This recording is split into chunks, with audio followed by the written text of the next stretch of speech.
If you're a young pup, you probably don't remember WCW. I'm sure you've heard of it today, but nothing will ever compare to living through the times when the Monday Night Wars were happening and WWE went after WCW.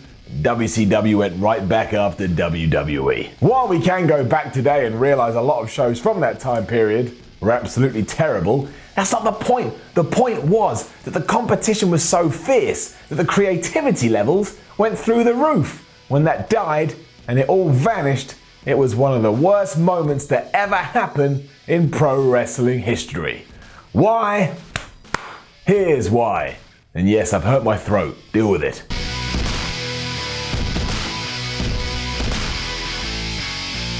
In today's wrestling landscape, even the thought of having a company that's on par with the WWE seems ludicrous. They're so big and they're so out in front, nobody else comes close. That doesn't mean other companies aren't doing well or being successful in their own right.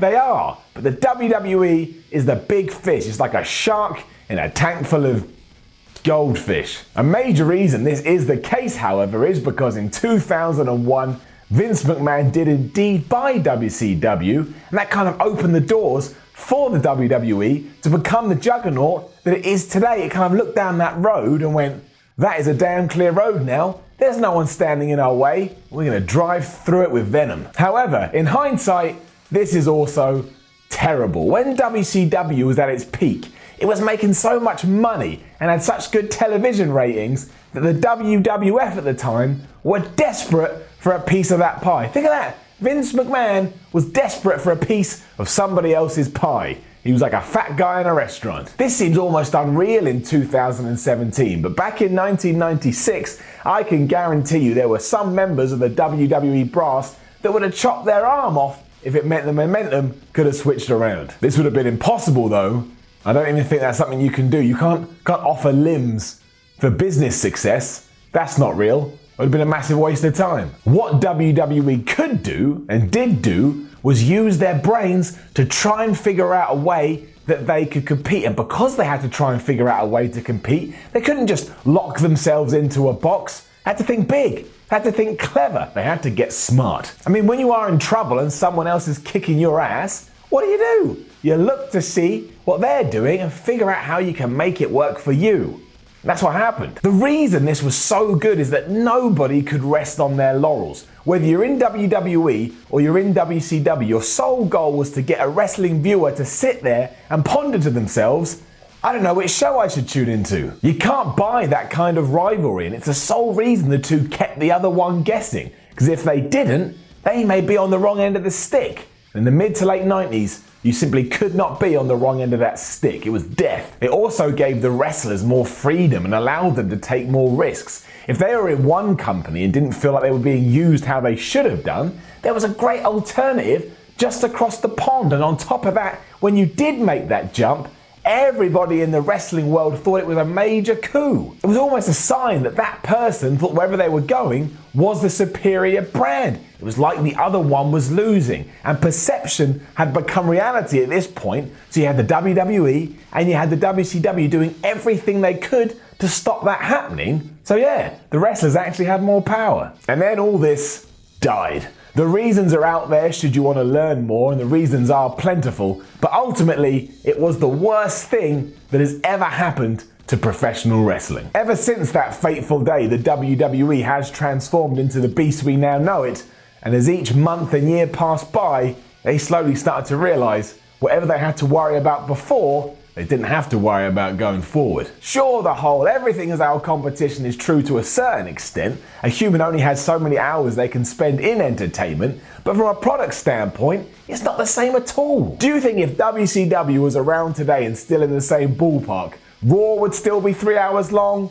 Absolutely not. WWE would look at those ratings and do whatever they had to do to change the trend. It's the same with Roman Reigns. Now, I don't mind the big dog. I think he's all right, but if he was getting booed and causing the average viewer to go, I'm not watching WWE anymore, I'm going to watch WCW, Roman Reigns would no longer being pushed in the way that Roman Reigns always gets pushed. There'd be too much at stake, too much to lose, and listening to the fans would become paramount once again. You'd have to do it. You would have to do it. Otherwise, it's curtains. That is not curtains. And that's the issue.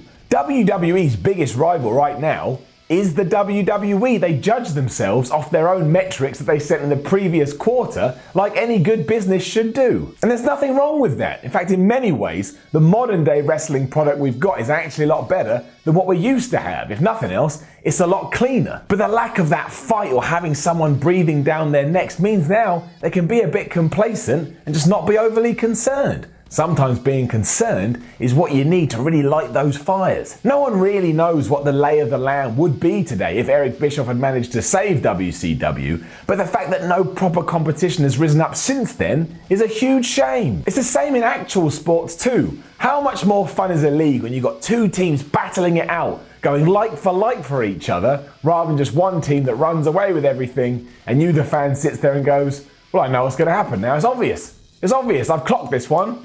I'll go watch something else. I'll go watch reality TV. And all that is a lot better because there's a realism there you can buy into and it just makes a lot more sense. At the moment, if WWE's running a storyline that's a bit mediocre, they just carry on regardless. Because why not? Back in 1998, for example, both companies were terrified about putting on a segment that didn't draw the ratings because you knew you were going to suffer because of it. And I know today TV ratings aren't what they used to be, but there's still other stats that they would use even if that was social media. I guarantee you Twitter would be a lot more fun today if there was somebody else out there using it in the same way that WWE does. I bet you feuds would spill out online to the internet and you'd be able to go on your social media and find out things are going on just so that you would stay tuned to that feed, which in the same sense means you're staying tuned to the television program because it's all tied in, as opposed to today where you just got Braun Strowman being like, hey, I went fishing, which is fine. You do you, Braun, but I bet you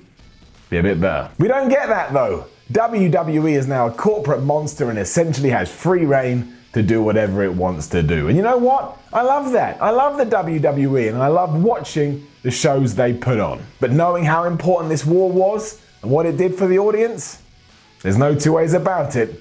The death of WCW was one of the lowest points in pro wrestling. Now don't forget to leave a comment below and let us know what you think about all of this. And don't write, what's up with Simon's voice? I just hurt my voice, it happens. And then like, share and subscribe. Then follow WhatCulture on Twitter at WhatCulture WWE. And follow me at SimonMiller316. I'm Simon from WhatCulture. This is the Y series. And if you've got the WWE network, why don't you go watch some WCW? Find the really terrible bits, like when they had a Judy Bagwell on a forklift match. That was real. No wonder it died.